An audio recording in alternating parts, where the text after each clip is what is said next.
আসসালামু আলাইকুম। Walton smart fridge presents smart নকে সকলকে আমন্ত্রণ।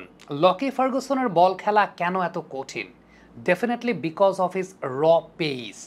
পাপুয়া নিউগিনির সঙ্গে ম্যাচটাতে লকি ফার্গুসন অবশ্যই প্রতিপক্ষ দুর্বল, কন্ডিশনটা ফেভারেবল, কিন্তু তারপরও 4টা maiden, this is very much unbelievable এবং ব্যাটার যারা ছিলেন তাদের জন্য অত্যন্ত কষ্টসাধ্য একটা ব্যাপার ছিল। আপনি পিচ ম্যাপটাকে একটু লক্ষ্য করে দেখেন, লকি ফার্গুসন কোন জোনটাতে ম্যাক্সিমাম বল করেছেন।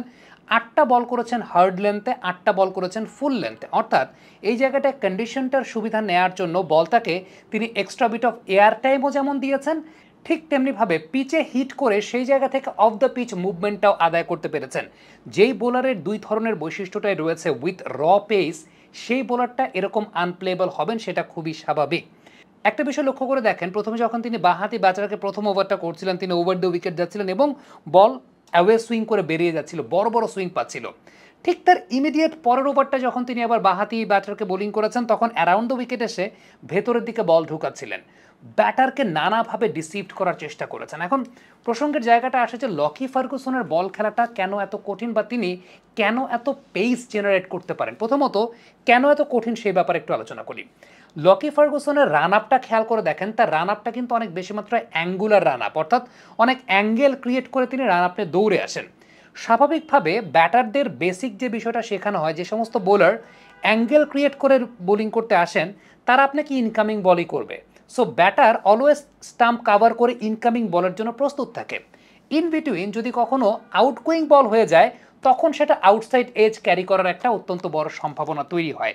এটা লকি ফার্গুসনের একটা অন্যতম বড় বৈশিষ্ট্যের জায়গা, যে তার অ্যাঙ্গুলার রান আপের জন্য ব্যাটার কনফিউজ থাকেন যে আউটগোয়িং বল যদি হয় সেক্ষেত্রে আউট হওয়ার পসিবিলিটি অনেক বেশি থাকে ডানহাতি ব্যাটারের জন্য। এই কারণে, কারণ ব্যাটার প্রস্তুত থাকেন ইনকামিং বলের জন্য, ওইভাবে getting on top of the stump অবস্থায় তিনি থাকেন। নাম্বার 2 যে বিষয়টা, যেটা আপনারা যারা পেস বোলার হতে চান তাদের জন্য খুব গুরুত্বপূর্ণ, খেয়াল করে দেখবেন লকি ফার্গুসনের ব্যাকফুট ল্যান্ডিংটা কিন্তু side on back foot landing. Side on back foot ল্যান্ডিংয়ের অনেক বৈশিষ্ট্য বা অনেক উদাহরণ দিতে পারবো। The great Shoaib Akhtar, Brett Lee, Dale Steyn, তারা সাইড অন পজিশনে ল্যান্ডিং করতেন। কিন্তু একটা বিষয় খেয়াল করে দেখেন, তার ল্যান্ডিংয়ের সময় তার হিল কিন্তু কখনোই পুরোপুরি মাটিতে টাচ করে না। এটা একটা অত্যন্ত বড় সিগনিফিক্যান্ট বৈশিষ্ট্যের জায়গা। আবারও খেয়াল করে দেখেন, যখন তিনি ব্যাকফুট ল্যান্ডিংটা করছেন, তার হিল কখনোই মাটিতে পুরোপুরি টাচ করে না, হিলের অংশটা। এটার পেছনে অন্যতম বড় কারণের জায়গা, যেটা অ্যাডভান্টেজ ক্রিয়েট করে, সেটা হচ্ছে যেহেতু তার হিল পুরোপুরি মাটিতে টাচ করে না, তিনি তার সম্পূর্ণ মোমেন্টামটা, সম্পূর্ণ ফোর্সটা সামনের পায়ে দিতে পারেন, সামনের দিকে দিতে পারেন। সো আলটিমেটলি এটা একটা খুব গুরুত্বপূর্ণ বিষয় যে পুরো এনার্জিটা তিনি ফ্রন্ট লেগের ওপর দিতে পারেন। নাম্বার 2 যে বিষয়টা আপনাকে উল্লেখ করতে হবে, সেটা হচ্ছে তিনি যখন বলটাকে ছাড়ছেন, রিলিজিংয়ের সময়টা তিনি কিন্তু সাইড বেন্ড অবস্থায় থাকেন। এখন এই যে সাইড বেন্ড অবস্থায় যে থাকছেন, এটা একটা ইনজুরির অন্যতম বড় কারণ। সাইড বেন্ড অবস্থায় আপনি নর্মালি হেড পজিশনটা যে জায়গায় থাকলে পরে হয়তো বা ইনজুরিটা তিনি অ্যাভয়েড করতে পারতেন, যেটা গ্রিন জোন আপনারা এই মুহূর্তে দেখতে পাচ্ছেন, তার সাইড বেন্ডে রেড জোনের মধ্যে তার মাথার অবস্থানটা থাকে। এবং যেটা নর্মালি হয় যে বোলারের মাথাটা যেদিকে থাকে, বোলারের বোলিংয়ের ডিরেকশনটাও আসলে অনেকটা ওই দিকে ফলো করে, সেটাও একটা খুব গুরুত্বপূর্ণ বিষয়। সো বোলারের উপর স্ট্রেস অনেক পড়ে definitely as a pace bowler যখন তিনি বোলিং করেন, এটার একটা স্ট্রেসের জায়গা অবশ্যই আছে। এটা একটা নেগেটিভ জায়গা আমি আপনাকে বললাম, যেটা লকি ফার্গুসনের মধ্যে রয়েছে। নাও তার বোলিংয়ের সবচেয়ে উল্লেখযোগ্য জায়গাটা হচ্ছে আপনি তার বোলিংয়ের লোডিংয়ের জায়গাটা দেখেন। লোডিংটা ঘাড়ের অনেক পেছন দিক থেকে আনছেন, অর্থাৎ যে হাত দিয়ে বলটাকে লোডিং করছেন ঘাড়ের অনেক পেছন দিক থেকে আনছেন, এবং তার নন বোলিং আর্মটা দেখেন কত সিঙ্ক্রোনাইজিংলি মুভটা করে। যেই বোলার লোডিংটা ঘাড়ের পেছন দিক থেকে আনেন, তার ফ্রন্ট আর্ম ডিলেটা তত ভালো হয়, অর্থাৎ বোলিং আর্ম ডিলেটা তত ভালো হয়। এবং যেই বোলারের বোলিং আর্মের ডিলেটা যত বেশি হয়, সেই বোলার তত জোরে বোলিং করতে পারেন। অর্থাৎ বোলিং আর্মটা যদি ডিলে হয়, তাহলে তার জোরে বল করার রেশিওর জায়গাটা বেড়ে যায়। খেয়াল করে দেখেন আপনারা, তার ফ্রন্ট লেগটা ব্রেসড ফ্রন্ট লেগ, অর্থাৎ একদম সোজাসুজি তিনি ফ্রন্ট লেগটাকে রাখছেন, এবং যখন বোলিং করছেন, বলটাকে ডেলিভারি করছেন, ওই অবস্থাতে তার নন বোলিং আর্ম কিন্তু তার ওয়েস্ট লাইনের ওপরে, অর্থাৎ কোমরের ওপরে। এটাও পেস বাড়ার পেছনে একটা অন্যতম বড় কারণ, যে গ্যাদারটা তো পেছন দিক থেকে নিয়ে আসছেন, বোলিং আর্মের একটা ডিলে হচ্ছে, এবং সেই সঙ্গে তার ডেলিভারির সময়টায় নন বোলিং আর্মটা কোমরের উপরে আছে, যেটাও একটা অত্যন্ত গুরুত্বপূর্ণ বিষয়।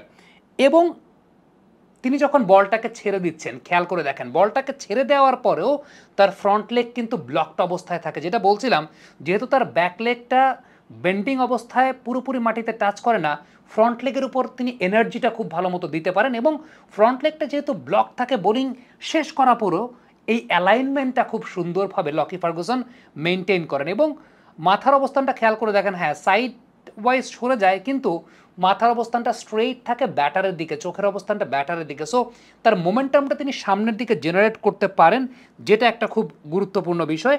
তবে তার ফলো থ্রু সময়ের যে জায়গাটার কথা আবারও বলতে চাই, সেটা হচ্ছে তার মাথার অবস্থানটা ব্যাটারের দিক বরাবর। সো ওই মোমেন্টামটা তিনি জেনারেট করতে পারেন।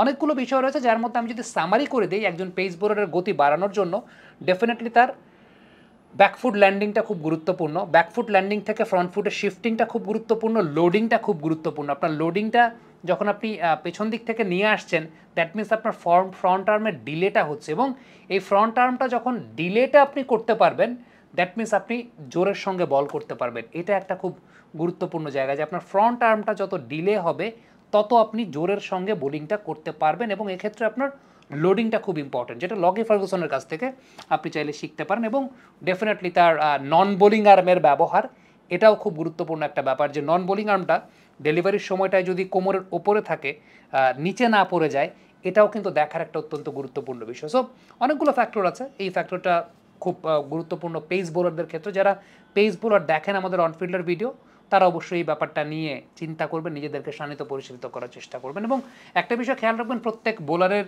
বায়োমেকানিক্সটা ডিফারেন্ট। লকি ফার্গুসনের ক্ষেত্রে যে বিষয়টা কাজ করে সেটা আপনার ক্ষেত্রে নাও কাজ করতে পারে। আবার জসপ্রীত বুমরা কিন্তু তার ব্যাকফুট ল্যান্ডিংটা কিন্তু ফ্রন্ট অন ল্যান্ডিং থাকে, তার কিন্তু ব্যাকফুট ল্যান্ডিংটা সাইড অন ল্যান্ডিং থাকে না। সো এক এক বোলারের এক এক রকমের বৈশিষ্ট্য এবং যে বোলারের যেটা কমফোর্টেবল বৈশিষ্ট্য সেই অনুযায়ী তাকে গ্রুম আপ করতে হয়। Thank you. কমেন্ট বক্সে আপনাদের মন্তব্য মতামত জানতে চাই।